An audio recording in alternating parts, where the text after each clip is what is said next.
Tonight, I'm going to share one of the most credible alien abduction stories ever.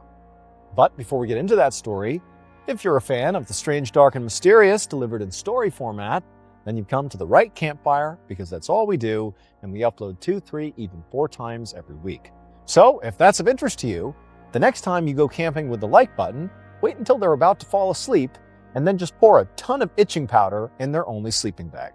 Also, please subscribe to our channel and turn on all notifications so you don't miss any of our weekly uploads. Okay, let's get into tonight's story.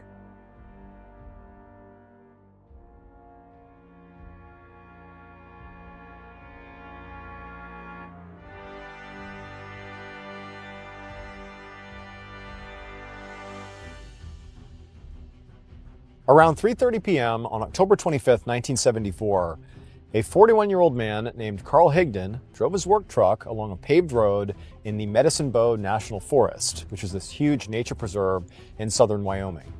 Carl had taken off early from his job on an oil rig to go elk hunting in this preserve, and now he was heading towards this very specific area in the national forest called McMarty Canyon that he had heard was really good for elk hunting. As Carl drove, he found himself looking around at the evergreen trees and the snow-capped mountains in the distance, and he just felt this total sense of calm come over him. He was a very rugged outdoorsman, and there was really nothing he loved more than spending time out in nature all alone. And so for a little while, he was just enjoying himself, driving along, until eventually the paved road he was on gave way to this long, rocky trail. And Carl, he didn't want to damage the truck he was driving, since it actually belonged to the company he worked for, so he wound up pulling over and getting out, and then he just grabbed all his stuff and continued walking on the trail by foot. The hike along this trail was not only, pretty rocky and rough, but it was also predominantly uphill, and so it didn't take long before Carl was having trouble breathing. And not just because it was physically taxing, but also because when he was younger, he had tuberculosis, which had left his lungs really riddled with scar tissue that did make it harder to breathe, especially when he was exerting himself. But, Carl continued on, and every few minutes he would just stop and bend over and catch his breath. But after about 30 minutes or so, he had hiked to the point where the trees had begun to thin out, and then he found himself standing inside what looked like a big bowl in the earth.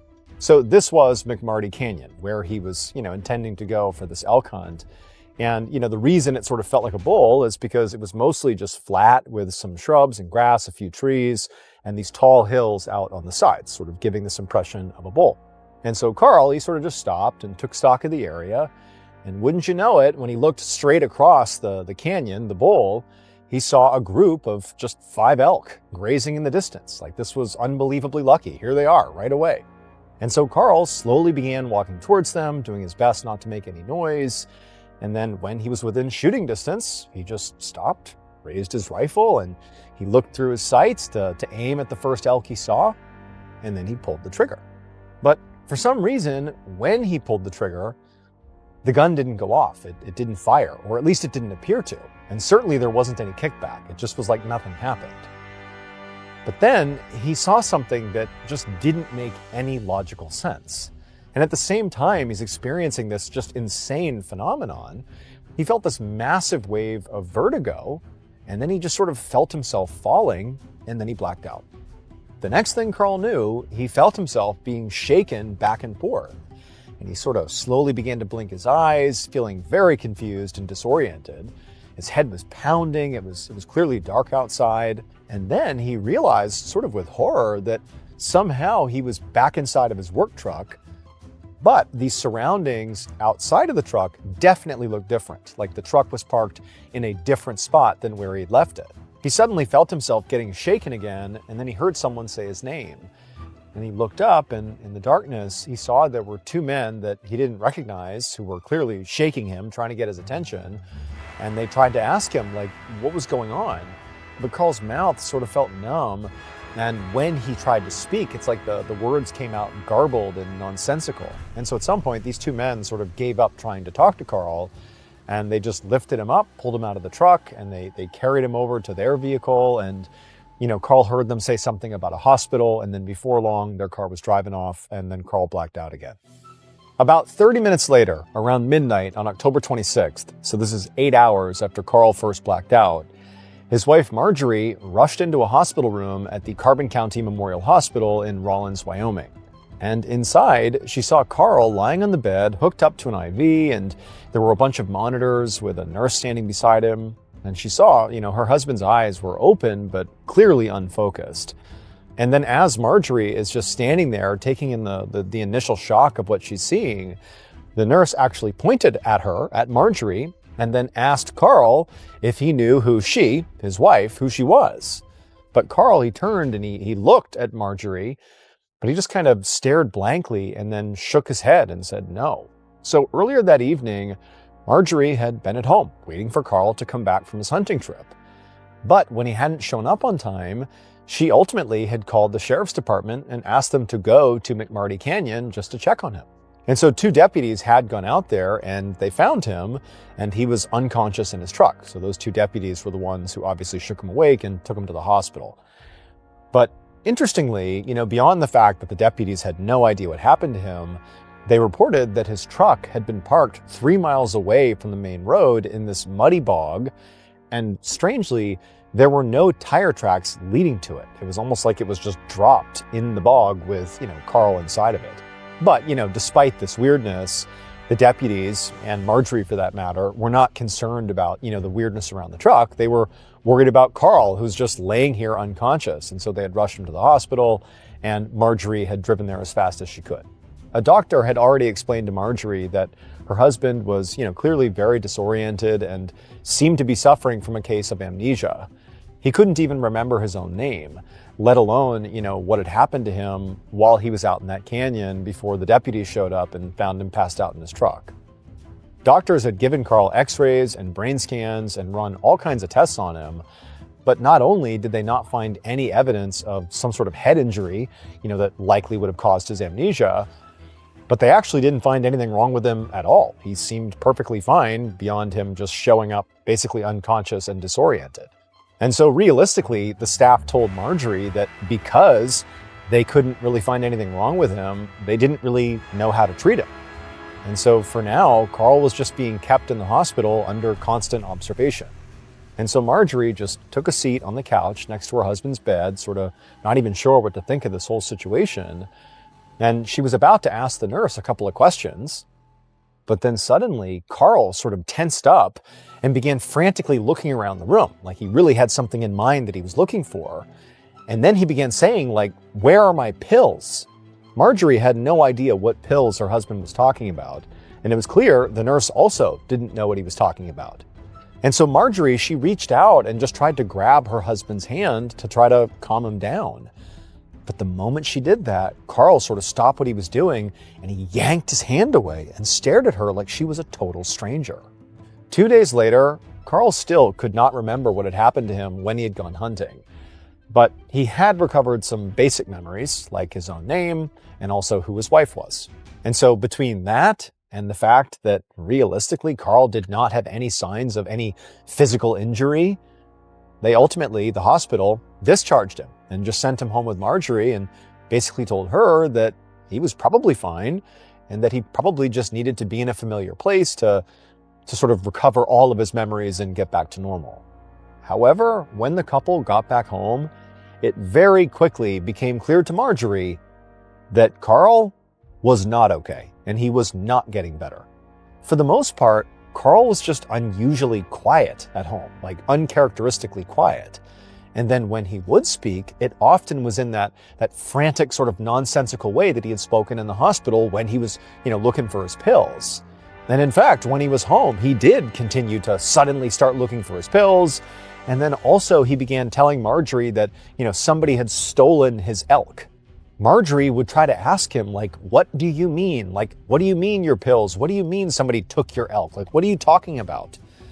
But Carl didn't even seem to know. He would have moments of recognizing that it's so crazy what he's saying, but he just didn't have the memories to be filled in. It was like Carl was just as confused by his own vague memories as his wife was.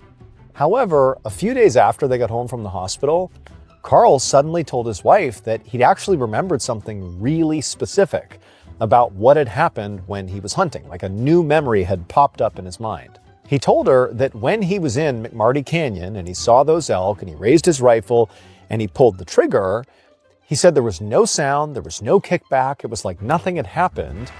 But then he said something happened that truly just didn't make logical sense. He said he realized the gun had fired, but it was like the world had slowed down and he could actually literally see the bullet leaving the rifle, but like in slow motion. Like this bullet is trickling out of the gun and slowly making its way, across the canyon, and he's just staring at this bullet. And then the bullet seemed to strike like an invisible wall of sorts. At which point the bullet actually stopped and almost flipped inside out and sort of flattened and then fell to the ground. And then also as the flattened inside out bullet fell to the ground, Carl said he too fell to the ground and he blacked out. Now, when Marjorie heard this, her first thought was this is nonsense. This is not real. This is something maybe Carl's mind has created to fill in the gaps of his memory, because it's got to be really frustrating for him that he's got all these fragments that he can't put together. And so maybe this is just his mind filling in the gaps with this really specific and weird imagery. But not long after hearing this story, Marjorie was doing the laundry and she was finally washing the clothes her husband had on when this whole thing happened out in the canyon. And when she reached into the pockets of his jacket to make sure they were empty before, washing the jacket, she felt something metallic. And she pulled out this round, flat disc, this metal disc. And at first she just had no idea what it was. But then she thought about what her husband had said about the bullet from his rifle, flipping inside out and flattening and falling to the ground. She couldn't help but feel like this metallic disc that she's holding in her hand that was in her husband's jacket looks an awful lot like a bullet that has been flipped inside out and flattened. She couldn't believe it. Not long after this discovery of the alleged bullet, Marjorie sat next to her husband on a couch inside of an office at the University of Wisconsin. They were both sitting across from a psychology professor named Dr. Leo Sprinkle. Now, Marjorie knew this meeting was sort of a long shot, but she was hopeful that, maybe they would learn something valuable. So by this point, Carl had not recovered any other memories from his hunting trip. But after, recovering the supposed flattened bullet in her husband's jacket, Marjorie became convinced that something truly strange had happened to her husband. I mean, she obviously knew something happened out in the canyon, but now it just seemed like I don't even have any theories for what could have happened, but something really weird must have happened. And so she and Carl were both very determined to try to figure out what happened. And so that's how they ended up in Dr. Sprinkle's office. Dr. Sprinkle was not your average psychologist. He was a really big believer in hypnosis. He practiced hypnosis. And specifically, he believed that hypnosis could potentially allow people to access repressed memories, which is exactly what Marjorie and Dr. Sprinkle, and Carl for that matter, believed was going on with Carl, that he had experienced something that was being repressed, but it was in there. You just need to find a way to access it. So that day in the professor's office, Marjorie stayed very quiet and just observed while Dr. Sprinkle told Carl to close his eyes, to relax his head down towards his chest, and just focus on his breathing, in and out, in and out. And after several minutes of this, Dr. Sprinkle told Carl to slowly lift his head back up. And Carl did, but when he looked up, his eyes were actually still closed.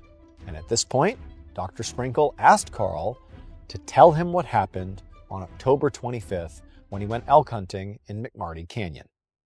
And Carl, with his eyes still shut, began to speak really fluently. And he began telling just the most insane story Marjorie, or Dr. Sprinkle for that matter, had ever heard. Carl said, again under hypnosis here, that after he had watched that bullet leave his rifle in slow motion and hit this invisible wall and flip inside out and fall to the ground, he said that he too had fallen basically at the same speed as this bullet onto the ground, and basically he passed out. But he only blacked out for like a second. And when he opened his eyes, he said he was still lying on the grass in the middle of this canyon. Except now, standing over him was this tall, dark figure that was wearing almost like a very tight-fitting bodysuit, almost like what a scuba diver would wear. And Carl said this figure was vaguely, human-shaped, but it had very yellowish skin and very small eyes and no ears and no lips. And there were two antennas sticking out of, its forehead. And one of its arms extended into this flat stump, but the other arm seemed to have almost like a prosthetic attachment at the end of it that almost looked like a power drill. And then, in perfect English, this figure sort of looked down at Carl and just said, "How are you?" And Carl said he was so stunned by this thing speaking to him in perfect English that Carl just sort of blurted out, "Oh, pretty good, pretty good." And the figure seemed satisfied with this answer, and it went on to quickly explain that its name was Ozo-1, and it came from a planet 163,000 light years away from Earth. And it said it had no intention of hurting Carl. In fact, it said it wanted to help Carl. Then, with the hand that sort of resembled a power drill, it reached into what looked like a pocket on its bodysuit, and it pulled out this small packet containing 4 pills. And it told Carl that these pills would heal him. And then this thing offered Carl one of these pills. And Carl, for reasons he couldn't explain, just immediately took the pill and swallowed it. And then after that, Carl said that Ozo-1 asked him if he wanted to go for a ride. And Carl just said, "Sure." So Ozo-1 helped Carl off the ground. And then as soon as Carl was standing back up again, he saw there was this cube-shaped vehicle not far away. And a split second later, Carl said he was somehow inside of this vehicle, along with Ozo-1 and also 2 other vaguely humanoid figures and the 5 elk that he'd been out here hunting. They were behind this clear wall like a containment pen within the vehicle. And Carl was seated in a chair, as was Ozo-1 and the 2 other humanoids. They were all just sort of sitting there. Then Carl said he felt this powerful force push against his body, like the vehicle was moving so fast that it basically pushed him back into his seat. But less than a minute later, the vehicle just stopped, and Ozo-1 said, "We're home." At this point, Carl was just suddenly standing outside of the vehicle. And he said it felt very cold, and the sky was jet black. And then around Carl, the landscape was very different from planet Earth. It was very rocky and desolate without any trees or grass or really any organic-looking life anywhere. And then in front of Carl, he said he saw this massive metallic-looking tower that sort of reminded him of the Seattle Space Needle. And there was this light on the top of it that was actually so bright that Carl said when he looked at it, it sort of hurt his eyes. And so Ozo-1 led Carl, the 2 other humanoid figures, and the elk to a door on the outside of this tower. And once they were standing outside of it, Carl said the door slid open, but instead of it sort of leading into the tower, it just led to what reminded Carl of the inside of a large elevator. And the whole group just got on board and began riding up. And then when this elevator of sorts came to a stop and the door opened again, Carl saw this small room with metal walls and a handful of what looked like platforms on the floor. Ozo-1 led the elk onto one of those platforms and told Carl to get on one too. And so Carl just did as he was told and stood on one of these platforms.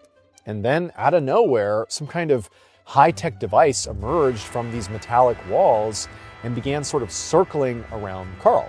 It went from his head all the way to his toes, basically like scanning him. Carl was vaguely aware of the same process taking place to the elk as well. And then when this scanner was done, it made a beeping sound, and then Ozo-1 looked over at Carl and told him, "Well, the elk are what we needed, but you're not. So we're going to take you back to Earth now." And then Carl said the next thing he knew, he was just magically back inside of his work truck, like he had somehow been transported there instantaneously, and he was being shaken awake by those 2 sheriff's deputies. And so back in Dr. Sprinkle's office, Marjorie is listening, just completely shocked by what her husband is saying, not even sure what to make of it. And then Dr. Sprinkle, at the end of Carl's story, when he got to the point where he's being shaken awake by the deputies, Dr. Sprinkle snapped his finger, and Carl kind of came to. He opened his eyes and sort of refocused, clearly out of hypnosis. And then they all just kind of sat there, like in total silence, really unsure what to say to each other. But as crazy as Carl's story sounded, There were several very strange facts about Carl's case that, up to this point, nobody had been able to explain. And the story that Carl told while under hypnosis technically accounted for all of them. The first fact that this story explained was that when Carl woke up in his work truck, like magically just appeared in his work truck, it was not just 3 miles away from the main road, it was actually 3 miles away from where he had originally parked it. And this truck was just sitting in a muddy bog with no tire tracks leading up to it. So it was just totally unclear how it got there.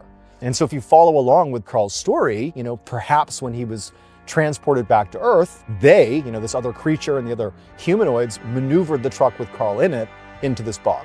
The second strange fact is that when Marjorie had ballistics experts analyze that flattened presumed bullet that she had found in Carl's jacket, they were just as baffled as she was. Like, they could not come up with any earthly explanation for how a bullet could be flattened and turned inside out. Like, this was not possible. And so again, if you follow Carl's story, perhaps this being is the one that flipped the bullet inside out. And the third and perhaps strangest fact is that when hospital doctors gave Carl x-rays, they found something that should have been medically impossible.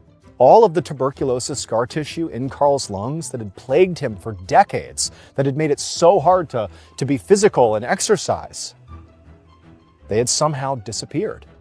It was as if someone or something had healed him.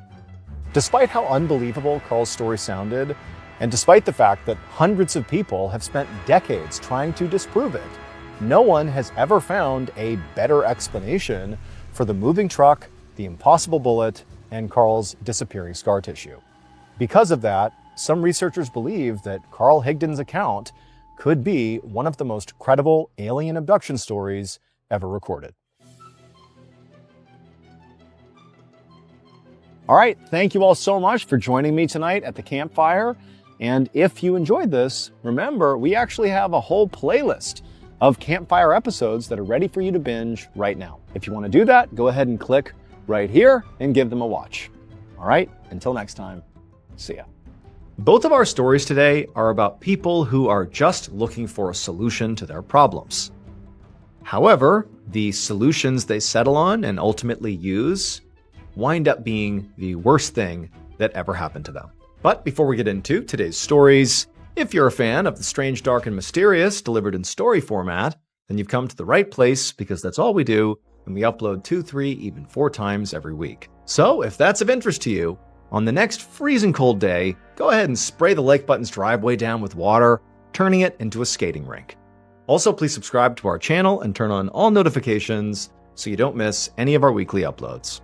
Okay, let's get into today's stories.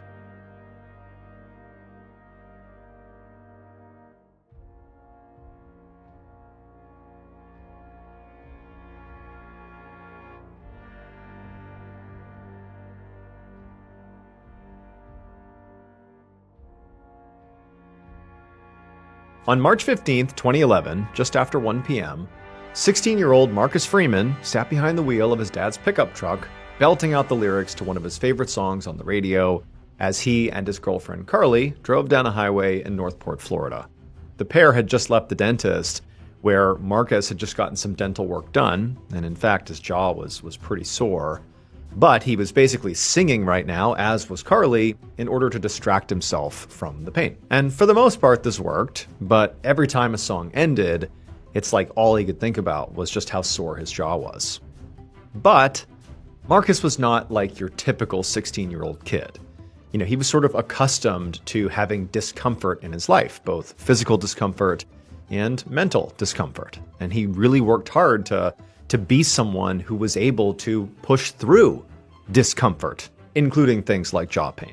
So he was the quarterback of his varsity football team at his high school, Northport High. And over the last year, he'd really begun to focus on his physical fitness. And so he'd begun doing these really difficult physical workouts that were sort of like, vomit-inducing. And then also, Marcus, he was, for the most part, pretty mentally well-adjusted.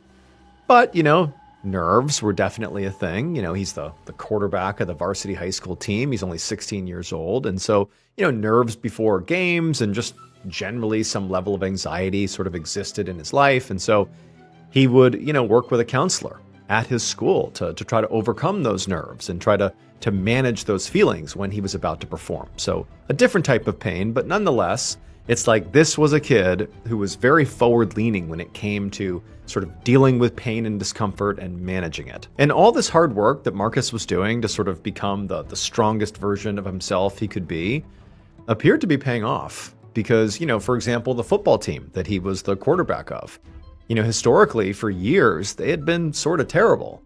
But now, under Marcus's leadership and, him being the quarterback, they were now coming off one of their best seasons ever. And actually, it was not even just Marcus and the football team that appeared to be on the upswing these days. The whole school was. Northport High used to have terrible sports sort of across the board, and also low graduation rates and bad test scores. Like, this was not a high-performing school. But now, it had totally turned a corner. Most of the sports programs beyond football were all improving. Grades and test scores across the board were all improving, and also just students at this school just seemed happier and more well-adjusted. It was not just Marcus, it was everybody. But there was a reason for this, and basically everybody who went to Northport knew what that reason was. There was one person to thank for this really positive change: Principal George Kenny. He'd been Northport's principal for a decade now, but in the last few years, he'd made some tweaks to the curriculum and put a ton more focus on individual student support. And the result of all of this appeared to be, Marcus and all of his classmates thriving. But right now, the pain in Marcus's jaw was really all he could think about. And it seemed to be getting more severe, and it was starting to actually make him feel sort of dizzy. But Marcus had been, working on pain management, and he sort of had some tactics and techniques that he would use when pain got sort of overwhelming, whether it was physical pain in this case or mental anguish or whatever it was. He was going to employ the tactics and techniques that he had been working on. And so Marcus, as he's driving and, Carly's singing next to him, he took a deep breath and tried to relax and just breathe and just think of anything else besides the pain. Just put his mind somewhere else. This was actually literally what he did during football games when he'd be super exhausted and beat up, but, he's the leader of the team, he's the quarterback. He has to find a way to push through that pain and keep going. And this is what he would do. He would do this mental exercise where he basically sort of let his mind drift away from the physical uncomfortability he was experiencing and just focus on other things. And it was sort of meditative, and it generally worked. But this time, it just didn't appear to be working. His jaw pain, kept on throbbing, and he couldn't stop thinking about it, and then soon it sort of felt like the pain was growing, it was radiating up his cheek into his whole head, and it was really becoming overwhelming. But he stayed focused. He kept, trying to allow his mind to sort of separate from the pain. And all of a sudden, that throbbing pain in his jaw stopped. And Marcus relaxed, because truly the pain was now gone. At the same time Marcus was sort of going through this mental exercise, in the passenger seat, Carly was fiddling with the radio, trying to find another good song to sing along to. Carly loved being with Marcus, so much so that she'd just gone to the dentist with him just so they could spend more time together. She felt like Marcus was super kind and he was funny, and when she was with him, they could just talk and laugh for hours, and it would just feel like a second. Except now, as Carly was still fiddling with the radio, she realized that Marcus was acting unusual. He was being really quiet. And actually, when she looked over at him and stared at him, she sort of gasped, because Marcus appeared to have gone almost completely rigid. His arms were sort of stuck out in front of him, gripping the steering wheel, but in this weird stiff way. And his hands, they were turning white from gripping the steering wheel as tightly as he could. And then also his head was sort of tilted back, and as his eyes actually were beginning to roll back into his head. And so when Carly saw that literally his eyes were being taken off the road, she began screaming his name and snapping and clapping and being like, "Hey, what are you doing?" But Marcus didn't answer. He didn't even react. He just continued blazing along at nearly 100 miles an hour in this weird, rigid state. And so Carly, she really began to panic. She's screaming, she's grabbing Marcus, she's trying to get him out of this trance he's in, but he just wouldn't move. He wouldn't look at her. It was like he was gone. And then Carly turned and looked out the windshield and she screamed as the truck veered off the road and careened into a tree. And for Carly, as soon as that happened, everything went black.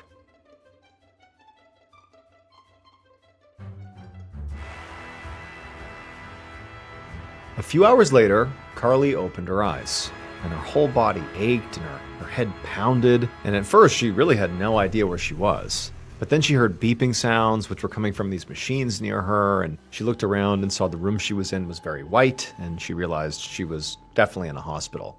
And once she realized that, it was like the whole terrible ordeal came rushing back to her. She remembered Marcus and how strange he had looked, rigid at the wheel, and then she remembered crashing and hitting that tree. And so as she's processing this horrible thing, a nurse came into the room and Carly immediately asked them, where is Marcus and when could she talk to Marcus? But that's when she found out from the nurse that Marcus was dead. Almost a month later, on April 8th, Carly was now out of the hospital, sitting in her Spanish class at Northport High School. And she was trying her best to pay attention to what the teacher was saying, but concentration was not something that came easily to Carly these days. Physically, she had healed from the accident, but emotionally, she had not. Marcus's death had truly devastated her. But perhaps the worst part of his death was there was just no good explanation for it. Why was he acting the way he was acting before they crashed? What happened to him? What was going on? And truly, at this point, it was still just a huge mystery to basically everyone. Now, the media had come out and said that what happened was Marcus simply lost control of his vehicle. But Carly was right there with Marcus, and that did not seem like what happened.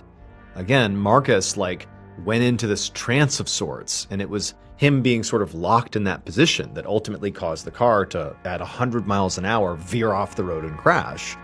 But there was no weather, there were no obstacles in the road. It was whatever caused Marcus to freeze up is what caused the crash, but it was nobody was talking about it or nobody understood it. Now, there were some theories about maybe what could have caused Marcus to act that way, in particular at the high school, at Northport High.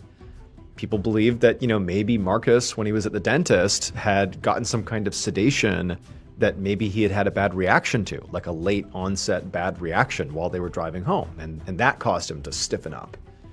Or maybe he had just had a random medical event that caused him to act that way. However, when his autopsy came out, it showed there had been no trace of drugs or any indication that Marcus had had anything like a seizure or a stroke or an aneurysm. So those theories were sort of pushed aside. But, this tragedy was considered an accident, not any sort of foul play. And so the police were not investigating further. They basically were there on site. They saw what happened, they documented it, but there was not a deeper investigation happening here. So for Carly, she knew that it was very possible that she and everyone else would really never get the answers that they were looking for here, that it would just be a mystery what happened to Marcus. So for Carly, it just was really difficult to sort of just go back to normal life, go back to school and just be a kid again when there was this huge hole in her life that just felt like it was never going to be filled. But Carly was not the only one grieving here. Marcus had been incredibly popular at Northport High. And after their principal, Mr. Kenny, had notified the student body about his death, there had been a whirlwind of memorial services and student gatherings. And Mr. Kenny had made sure that counselors were brought into school to help kids process what had happened. And so now, as Carly sat there in her Spanish class, trying her best to concentrate, she suddenly heard the crackle of the school's announcement system kick on. And then she heard Mr. Kenny's voice, and he said he had something to tell them. And Carly could tell pretty much right away that whatever he was going to tell them was not going to be good news. Now, normally, Mr. Kenny was a very enthusiastic and very sort of positive person, but right now, his voice was very solemn and there was a slight tremor to it as he began to speak. And then at some point, he kind of stopped himself and he cleared his throat, and then he just said, "Another Northport student has just died." In the weeks following that announcement, Carly tried to wrap her head around how it was possible that 2 students had died at their school in 2 months. Now, the second death was not similar to Marcus's death in terms of how they died. The second death was self-inflicted. But still, Northport, which was a small, tight-knit school, was not a place where young people just suddenly started dying. Like, this didn't happen. But then, just weeks later in early May, Carly's confusion turned into outright disbelief when another Northport student died, also self-inflicted. And this really sent Carly and the rest of the already very fragile student body at Northport into a state of shock. I mean, 2 students dying so close together was already so difficult to process, but 3 was unthinkable. And so now it was like the entire student body was on edge, like almost bracing for more awful news, like more deaths. It just almost felt inevitable. However, one night soon after the 3rd death, Carly was at her home in her room on her computer, scrolling around on Facebook, when she saw a post from another classmate. And when she read what this person had written, which was very short, she couldn't believe she hadn't thought of this sooner. This person's post pointed out that all 3 of these deaths had one thing in common. So many students and staff and parents at Northport High believed that the school's overall recent improvements in athletics and testing and general student satisfaction were all because of their principal, Mr. Kenny. Mr. Kenny was very student-focused, and he offered the kids at Northport a lot of individual attention. But he also had a secret.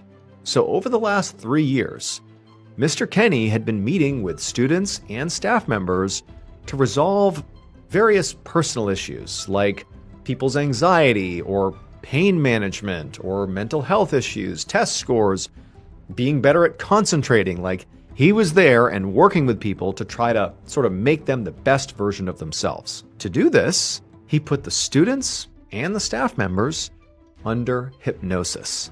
Mr. Kenny would invite sometimes as many as 2 students a day into his office for these private recorded hypnosis sessions, and he would do the same thing for teachers. He even sometimes brought entire school sports teams into his office, and he would hypnotize them before games to improve performance. But critically, Mr. Kenny not only performed the hypnotism himself, he also taught the students how to do it on themselves. Mr. Kenny had only ever taken a brief course in hypnosis and certainly did not have a license to be, using it to diagnose or resolve actual mental health issues or even physical issues. Like, he was not licensed to be doing this. But a lot of kids really responded to his sessions and reported improvements in their anxiety and their focus, and some athletes started excelling in their sports. But along with these good developments, there were some alarming side effects. Some Northport parents reported that their children began experiencing these strange personality changes, and they would have these blank stares on their faces after they had begun hypnosis with Mr. Kenny.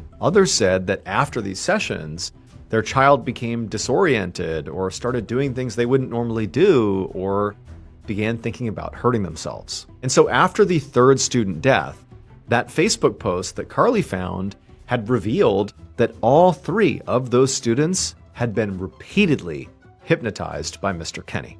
Now, Mr. Kenny swore he was not the one responsible for these deaths, but he was charged with practicing therapeutic hypnosis without a license, and he did receive a year of probation. In addition, the Sarasota County School Board paid a total of $600,000 to the 3 victims' families, and as for Mr. Kenny, he has since retired from teaching.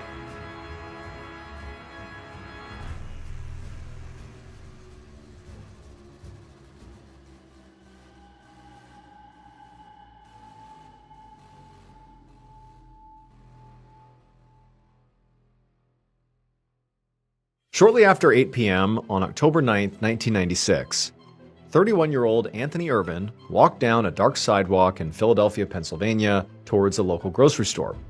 It was not that cold outside, but, it was kind of windy and it was dark, and, Anthony, he only had a light jacket on, and so he wasn't feeling that comfortable, and so he pulled his jacket tight around him as he walked, and as he was walking, all he wanted to do was just go home where it was warm.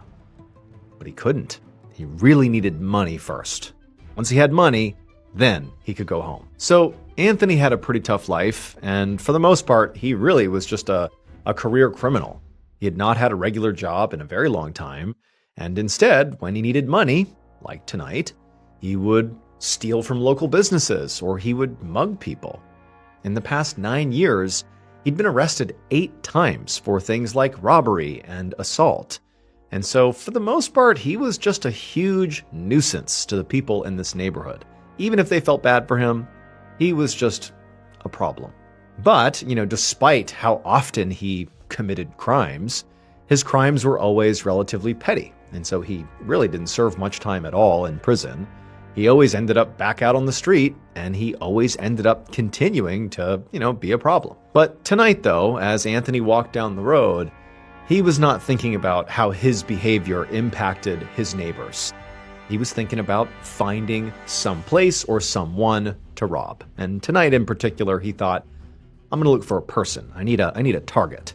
And so he's walking down the road, and he actually began to get kind of worried because it seemed like it was quieter than usual out on the street. Like there was nobody out here. And he started to worry that if he didn't find somebody soon, like he was going to be out of luck. No money. But just then, right up ahead, a young man turned the corner and began walking up the sidewalk in Anthony's direction. He was sort of a smaller, younger-looking guy. He appeared to be all alone, and right away, Anthony's like, oh my goodness, perfect. I have my mark. I'm going to rob this guy. And so Anthony, he begins walking towards, this unsuspecting young man. And as he got closer, Anthony realized he knew who this guy was. This was Harry, his neighbor. And he's like, oh my gosh, perfect.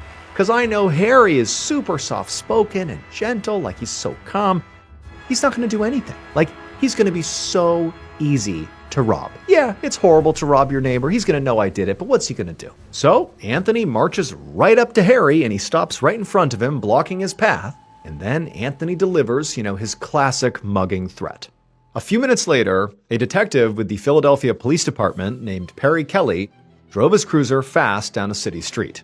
He'd been called to the area about a mugging, and he was hopeful he would get there in time to potentially catch the mugger, or at least see who they were or see where they went, so that maybe he could catch them. And so Kelly, he turns the corner, and he pulls up in front of the address where he's been told to go. And as he's pulling up, he sees there are 2 men out on the sidewalk. One is lying motionless on the ground, and the other is sitting on top of him, and Kelly's thinking, perfect, I have caught the mugger. Like, he's the one on top of the other. I've caught him in the act. Great. I'm going to jump out of the car and arrest this guy. But no. When Kelly got out of the car and learned what actually happened here, this became easily the strangest thing he had ever come across in his 25-year career. So when Anthony mugged people, what he would do is he would put his hand into his coat pocket and he would press his fingers forward like he had a gun in his pocket. And he would sort of aim his hand inside of his jacket towards the person he was mugging. And he would say to them, as soon as he walked up to them, like, hey, I got a gun, give me all your money or I'm going to shoot you. And they would often look down, they'd see what they thought was a gun in his jacket, although they couldn't be sure. And, instead of questioning whether really Anthony had a gun or not, they would just hand over their money. Like, it wasn't worth it. Here, take my money. And Anthony would take their money and run off, right? So this worked most of the time. And he's thinking, Harry, here's my easy mark. This young, meek kid, I'm going to use the same thing on him. It's going to be so easy. And so he walks up to Harry and literally stands in front of him and blocks his way. And Harry actually kind of walks into him and is like, what's going on? And Anthony, he delivers the line. He's got his hand in the pocket, pretending he's got his gun. And he's like, hand over all your money or I'm going to shoot. But Harry, whether or not he believed that Anthony had a gun or not, he actually had virtually no way of confirming it one way or another, because Harry was actually blind. And Anthony knew Harry was blind because they were neighbors. And that was a big reason why he thought this was going to be so easy. I'm going to rob the slight blind kid. That's what I'm going to do. But what Anthony didn't realize is that in addition to being blind, Harry also happened to be a karate master and a master wrestler as well. And so when Harry was suddenly being told, you're going to get shot if you don't hand over your money, his instincts kicked in and he grabbed Anthony, flipped him over his shoulder and slammed him into the ground and broke his neck and killed him. And then he sat on top of his body until police arrived. Harry was never charged in connection with Anthony's death, since it was determined he acted in self-defense. And even though the media called him a hero for defending himself, Harry actually felt terrible that he had killed Anthony. He didn't mean to, he was just protecting himself. And so he called the whole thing a tragedy. Thank you so much for watching today's episode. Let me know what you thought of it in the comments below. And remember, we have a whole playlist of Places You Can't Go episodes ready for you to binge right now. So go ahead and click here and give them a watch. All right, until next time, see ya. One evening in August of 2000, a city council candidate stood behind a podium at a high school in small town Alabama. He was speaking about why he'd entered the race in the first place. And he said it was because he wanted a platform to discuss a very important issue. And that issue was the unsolved murder of a local school district employee. And then, right there, in front of all the news cameras and microphones, this candidate said he knew who committed that crime, because it had been revealed to him in a dream. But before we get into today's story, if you're a fan of the strange, dark, and mysterious delivered in story format, then you've come to the right place, because that's all we do, and we upload 2, 3, even 4 times every week. So, if that's of interest to you, please invite the like button to your next big house party. But be sure to give them the wrong address. Also, please subscribe to our channel and turn on all notifications so you don't miss any of our weekly uploads. Okay, let's get into today's story.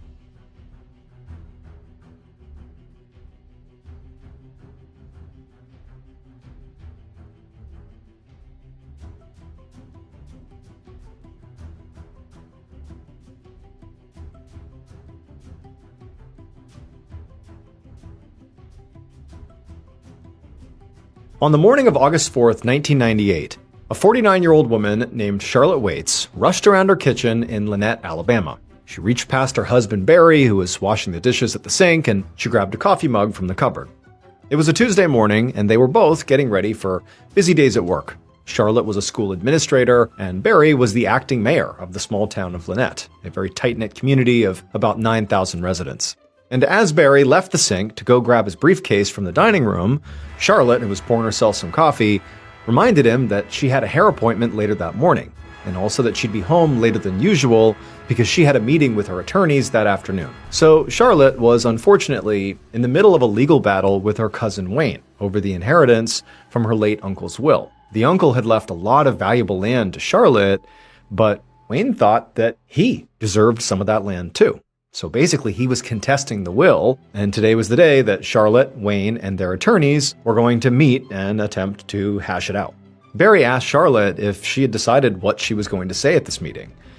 And Charlotte shook her head and said no, and said she was still kind of thinking it over. Now, she knew she didn't want to just give up the land, but she also knew that she didn't necessarily want to risk tearing her whole family apart over money. Barry walked over to her and put a hand on her shoulder and reassured her that whatever happened, the family would get through it. Then he gave her a kiss on the cheek, and he left for work. Once he was out the door, Charlotte left the kitchen and went upstairs and knocked on the bedroom door of her 17-year-old daughter, Kara. And as soon as she did this, Charlotte heard a groan from inside the room.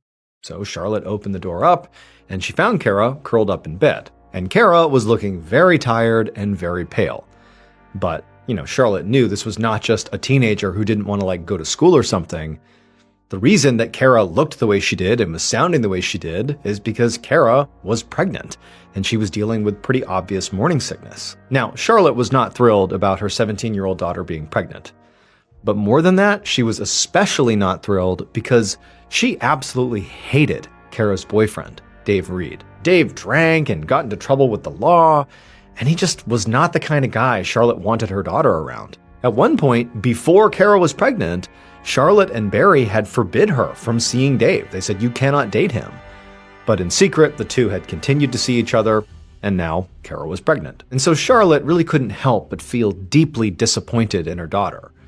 But she also knew her daughter was going to need a lot of support from her, not just to finish high school, but also to be a teen mom.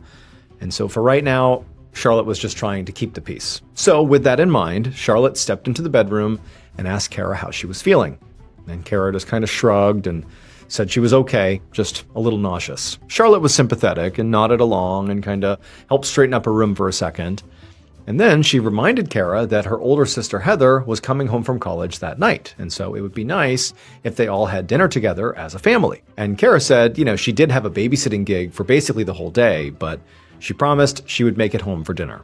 Charlotte was pleased and told Kara she would see her later that night, and then she said she had to get to work. So Charlotte left the bedroom, went downstairs, grabbed her purse, and then out the door she headed to the garage to go to her car. Later that same morning, around 11:30 a.m., Charlotte drove back down her quiet residential street toward her house.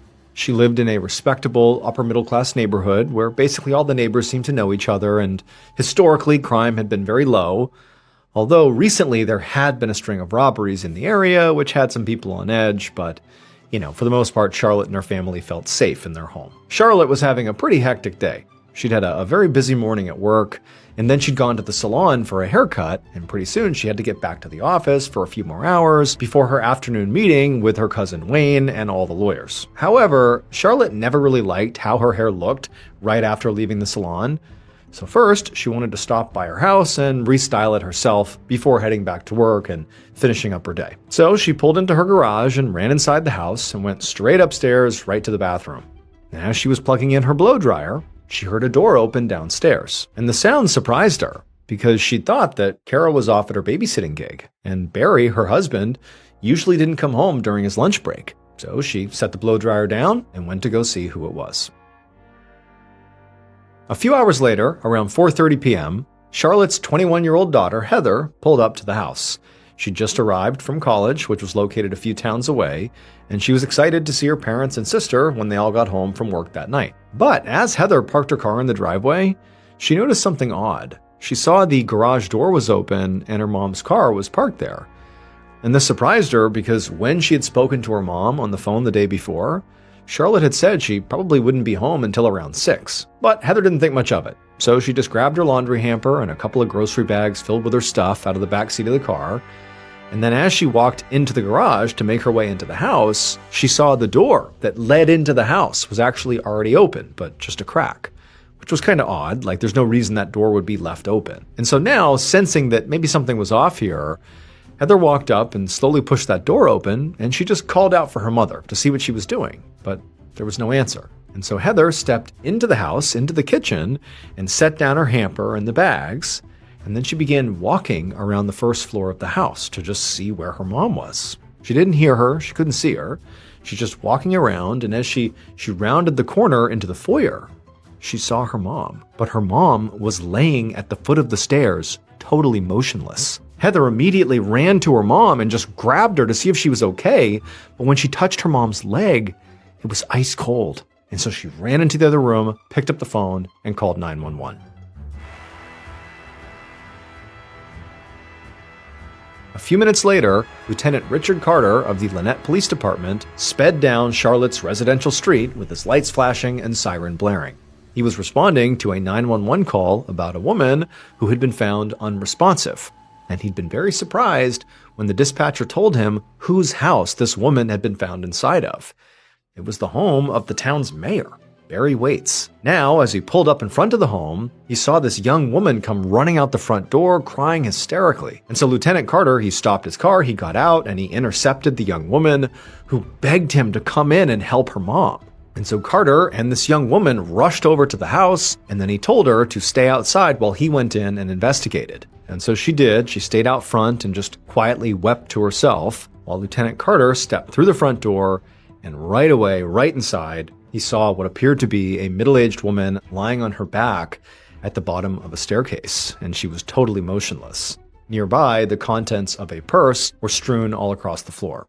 Carter immediately knelt down and felt for a pulse on this woman, but there was nothing. And so Carter, he stood back up and just kind of assessed the scene, and what he noticed was there was foam at the corner of this woman's mouth.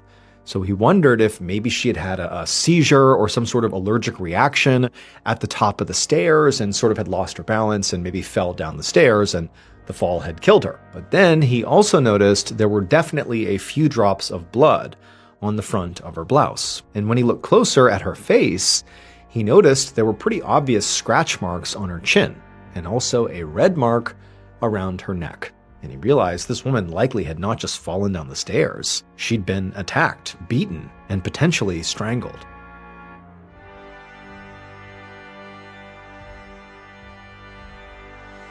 If you're hiring, you want a candidate who is passionate about your role, but you can't get that insight from a resume unless you post your job on ZipRecruiter.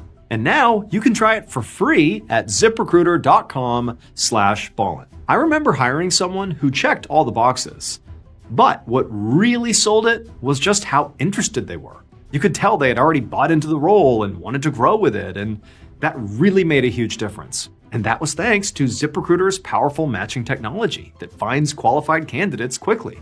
And ZipRecruiter has a new feature that shows you the most interested qualified candidates first, so you meet the right people faster. Candidates can tell you in their own words why they're interested in your job.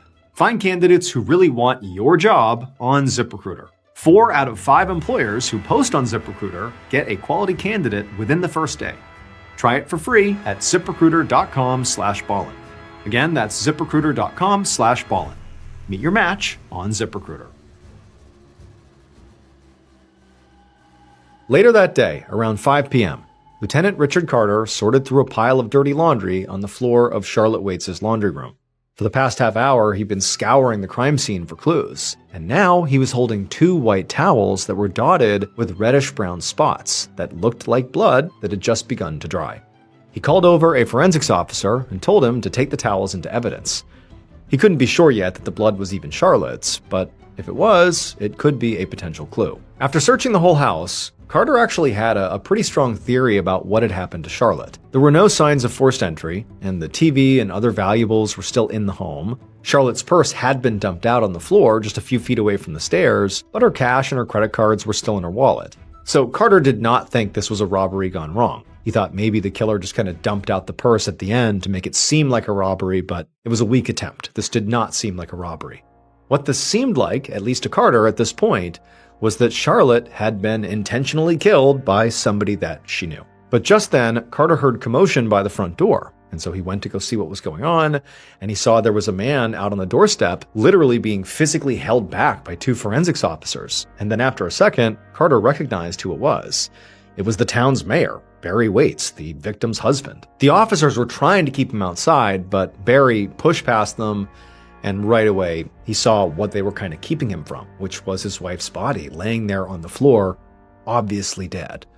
And when Barry saw that, he just froze and began to hyperventilate. At this point, Carter didn't try to force Barry back outside.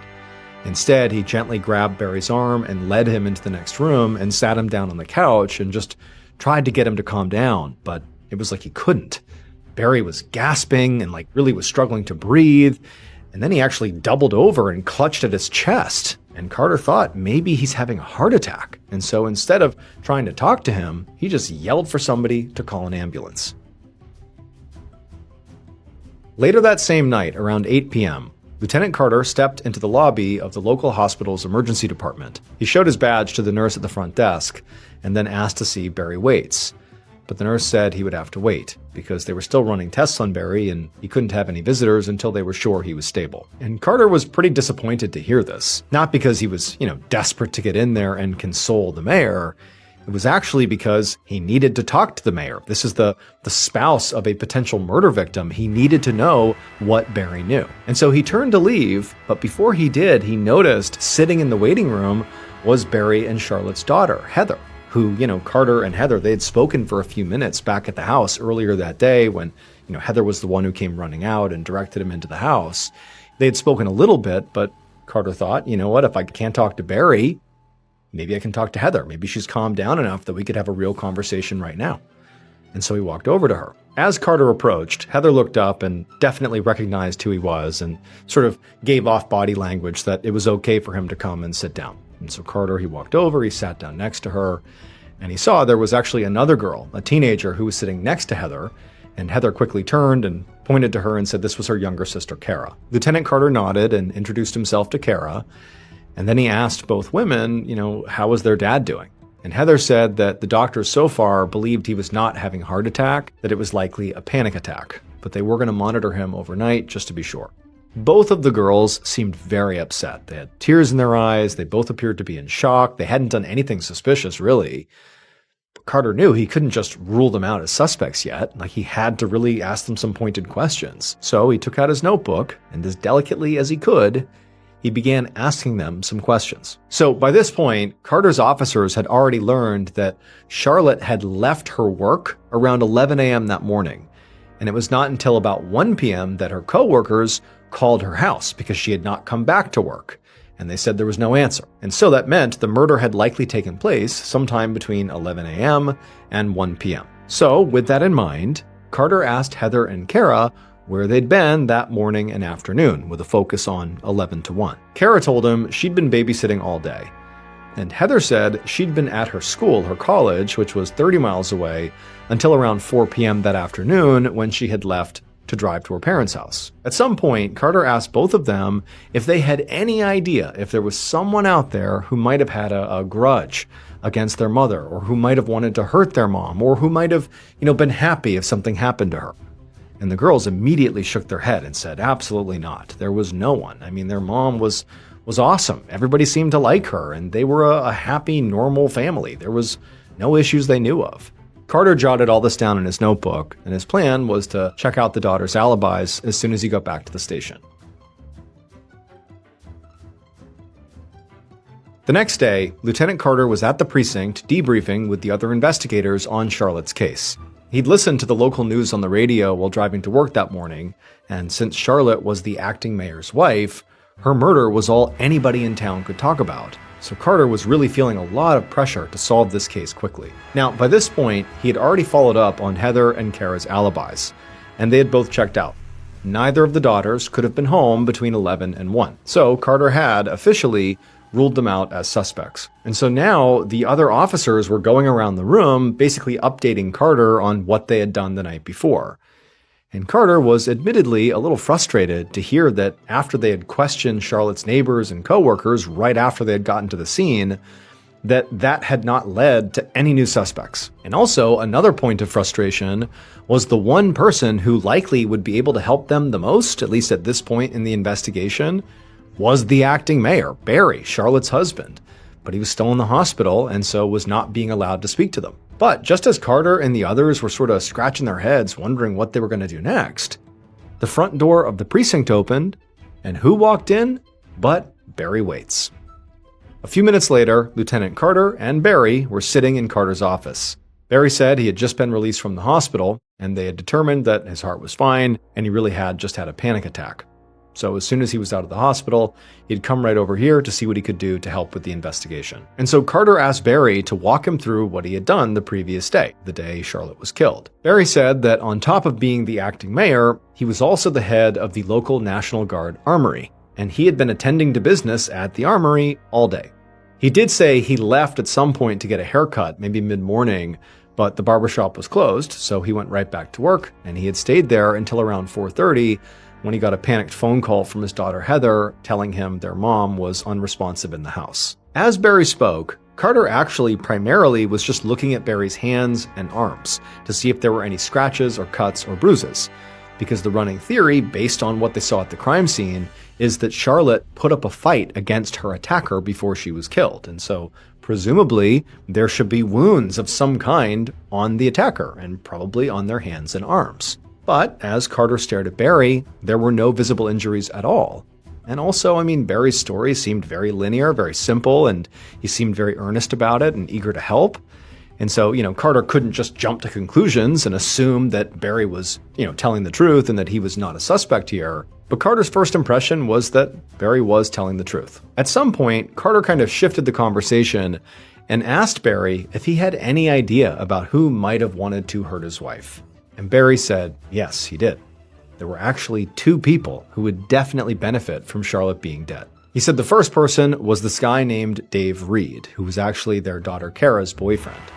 He said that he and Charlotte had tried to stop Kara from seeing this guy because he was kind of a bad guy, but the teens had kept sneaking around, and eventually Dave had gotten Kara pregnant. And so Barry wondered if maybe Dave had gone over to sort of confront Charlotte, to maybe demand to be able to see Kara, and things got out of hand. Carter grabbed a pen and he wrote down Dave's full name.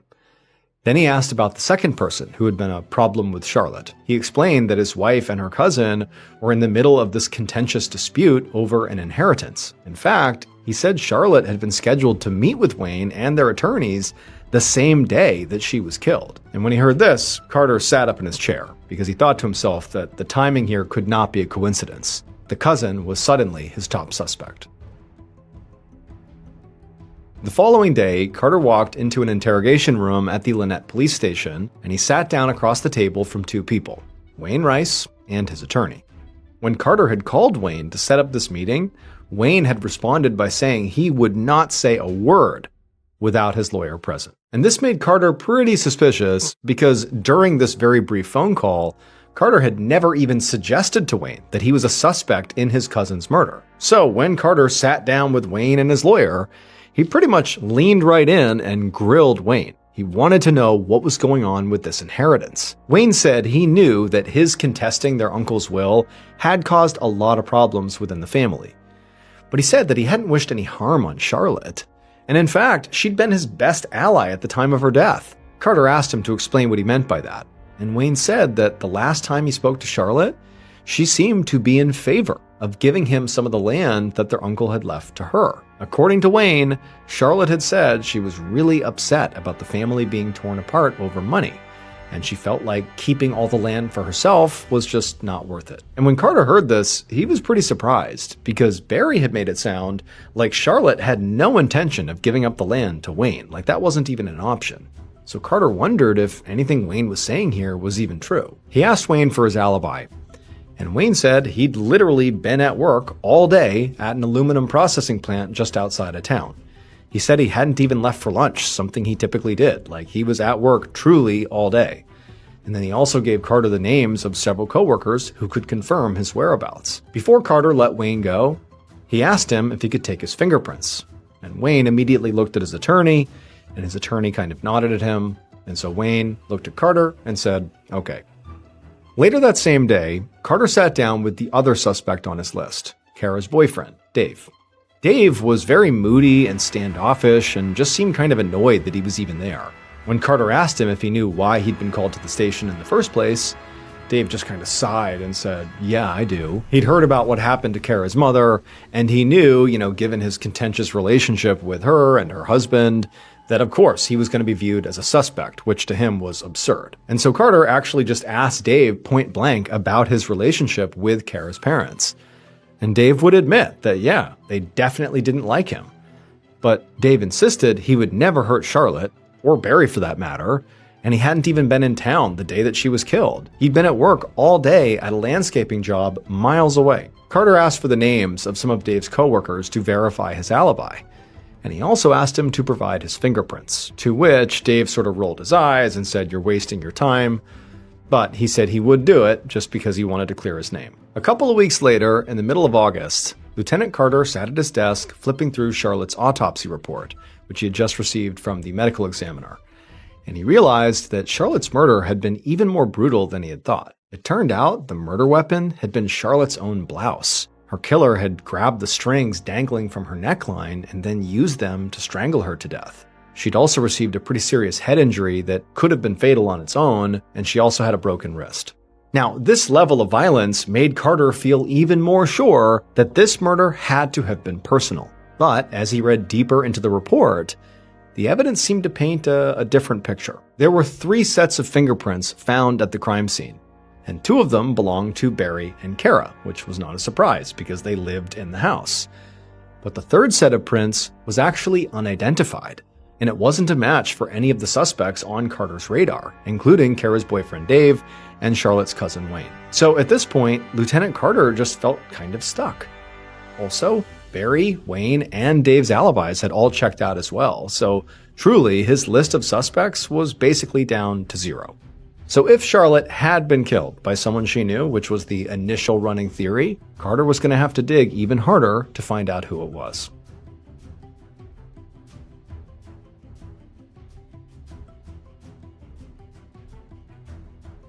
In October of 1998, so a couple of months after Charlotte Waits was killed, Lieutenant Carter walked into the Lynette Police Precinct right as the desk sergeant was hanging up the phone. The sergeant stopped Carter and told him they had just gotten yet another call on the Charlotte Waits tip line. And before the sergeant even explained what the caller had said, Carter felt dread building in the pit of his stomach. Ever since the police had set up this tip line for information on Charlotte's murder, it had been flooded with calls basically every day. But rather than all these tips helping with the case, the tip line had actually just slowed the investigation down because Carter and his team had to take time to follow up on every single one of these leads, even though most of them were just rumors and conspiracy theories. By this point, from all these tips, they'd looked into a young man who lived on the same street as Charlotte and who had a history of robbing houses, but he had an airtight alibi. They'd also investigated another local man who'd strangled his girlfriend in a similar way to how Charlotte was attacked, but he also had an alibi. Carter had even driven all the way to Georgia to investigate a tip that a small-time criminal had bragged at a party about killing Charlotte, only to find out this small-time criminal had an alibi too, and that the tipster had made the whole story up just to get him in trouble. Also, in addition to these new suspects having alibis, their prints didn't match the prints found at the crime scene, that third set of prints. But sort of adding more confusion to this was an expert told Carter that actually it seems like those third prints could belong to a child, and so maybe were totally unrelated to the murder. And so now, as Carter looked over at this desk sergeant who was getting ready to tell him about whatever call he had just had, Carter just braced for more bad news, because all these tip calls were basically bad news. And when the desk sergeant spoke, it was more bad news. The sergeant said this call wasn't even a tip at all. A local woman had just called in to complain about the lack of progress. And as difficult as it was for Carter to hear that now, in addition to the pressure he was feeling, that locals were literally spamming the hotline just to complain about him, that was bad. But Carter also understood their frustration, because he was actually feeling just as upset as everybody else in town. But after running into nothing but dead ends here, he was out of ideas. And he had a feeling in his gut that unless something major changed soon, this case, unfortunately, was going to go cold. Fast forward about 3 years to one morning in 2001. On this day, Lieutenant Carter was working at his desk when he heard a familiar sound. The precinct's tip line was ringing yet again. After that initial wave of tips on the Charlotte Waits case, the case had completely stalled out for a couple of years. It was basically cold. Carter had ultimately been reassigned to other cases, and Charlotte's family had just sort of been forced to move on without any sort of closure. Kara had her baby, and Heather graduated college and was, working a real job. And Barry had also basically moved on with his life. He had gotten remarried and was still very much in politics. And in fact, just the previous year, he'd run for a term on city council. However, during that election cycle, Barry's opponent had publicly accused him of killing his wife, Charlotte. And even though he had no actual evidence to support his accusation, aside from the fact that he had a dream about it, all the attention from these accusations had totally reinvigorated the case, and calls had once again begun flowing to this tip line. However, just like before, the vast majority of these tips were just wild theories and gossip. But that particular day, when the desk sergeant who manned the tip line opened up Carter's office, Carter looked up and saw he was visibly excited, like whatever he had just heard on the tip line actually mattered. And before Carter could even ask him, what'd you hear? The desk sergeant said he had just spoken to 2 tipsters who clearly had some real information that they wanted to share that was going to blow this case wide open.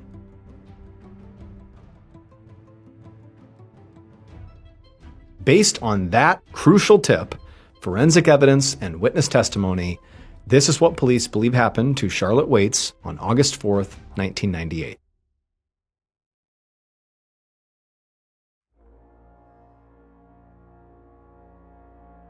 Around 11:30 a.m., the killer pulled up outside of Charlotte's house and right away recognized Charlotte's car in the garage. And when they saw it, their heart raced with excitement because they hadn't been sure that she'd even be home. But clearly, the killer had gotten here right at the right time. So they parked at the end of the driveway, and they walked up into the garage, and they walked over to the door that led into the house. And they tried the handle and found it was unlocked, so they opened it up. The killer stepped inside the kitchen, and right away, they heard footsteps on the second floor. And they knew it had to be Charlotte. There was nobody else home. So the killer closed the door, they went around to the stairs that led to the second floor, and up they went. And right as the killer reached the second floor hallway, Charlotte came out of the bathroom and saw them. And Charlotte was definitely very surprised to see them standing there. But the killer immediately just asked her a question, point blank.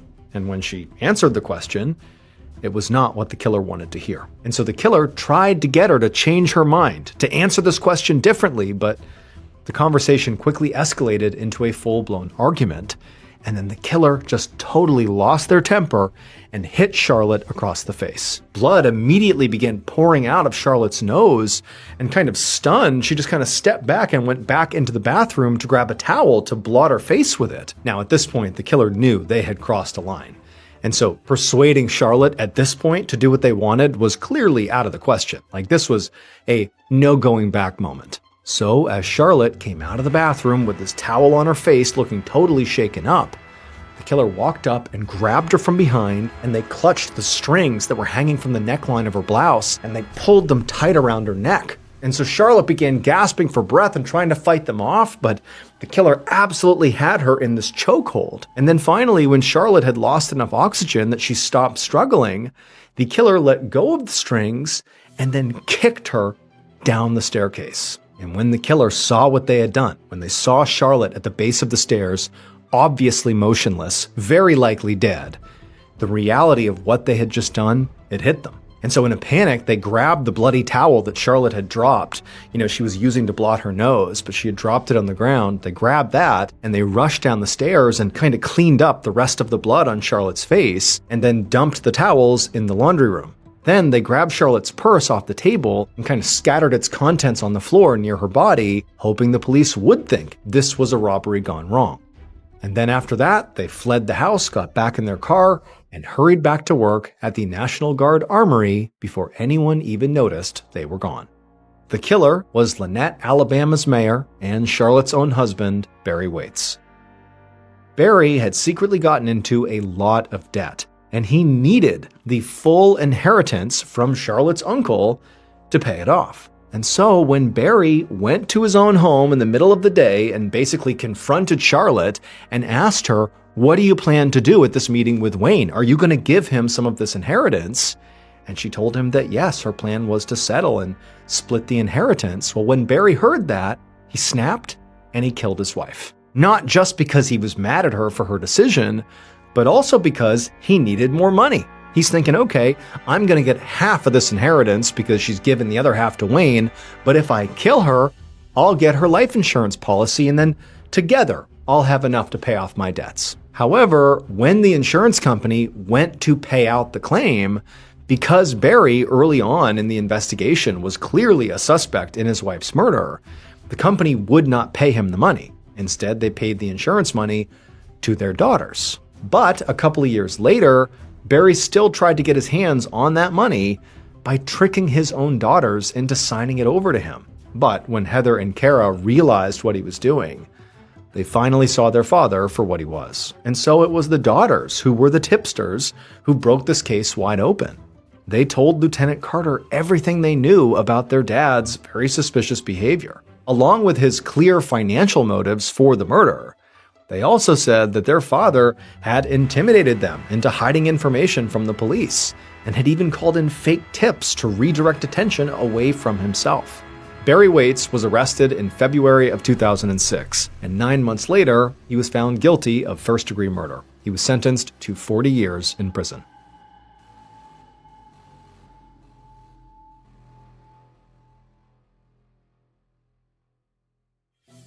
Thank you so much for watching. Let me know what you thought of today's episode in the comments. And remember, we have a whole playlist of true crime episodes ready for you to binge right now. So click here and give them a watch. All right, until next time, see ya.